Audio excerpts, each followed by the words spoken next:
Critics of a controversial chemical turned up the heat this week, saying our exposure to BPA is much higher than previously thought. Oh, but tonight a local business owner is firing back. Investigator Ryan Katz spoke with him about the BPA debate. Ryan? And Mark, the University of Missouri researcher says he found high levels of the chemical on something you touch pretty much every day. Proof, he says, that we're being exposed to BPA in ways we're not even aware of yet. And tonight we hear from the president of a thermal paper company who argues those fears are overblown.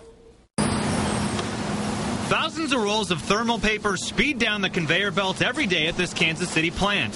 Many of them are likely headed to a cash register near you.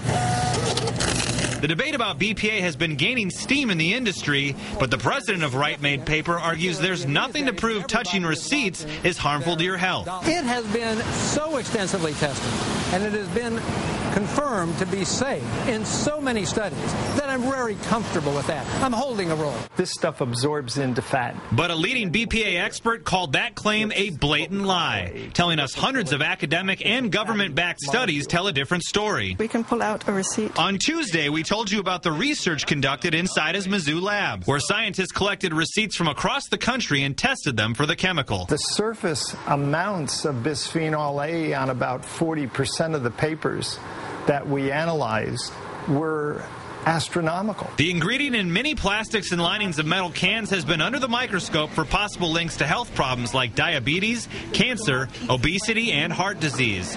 In response, there's been an outcry for more BPA-free products, and some of Right Made's clients are starting to move in that direction. But what really isn't clear is whether people are making a decision about going with BPA-free based upon science or simply public relations or public pressure. Schwartz says he currently offers a BPA-free option to customers, but there's been limited interest because he charges more and there's a drop in printing quality.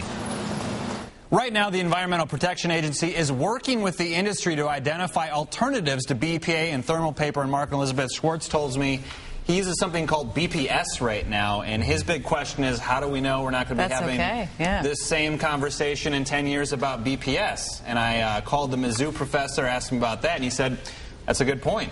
We haven't seen anywhere near the same amount of scrutiny for any of these alternatives that we've seen for BPA in the past few years, so who knows how long it's going to take to know what the best alternative is. We'll have to keep following it. Very interesting. Thanks, Ryan. Now, we have much more on the BPA debate on our website, NBCActionNews.com. We posted the study so you can see if businesses where you do business use BPA or have that link to their receipts. And there's also tips on how to reduce your exposure to BPA. Just look under investigators.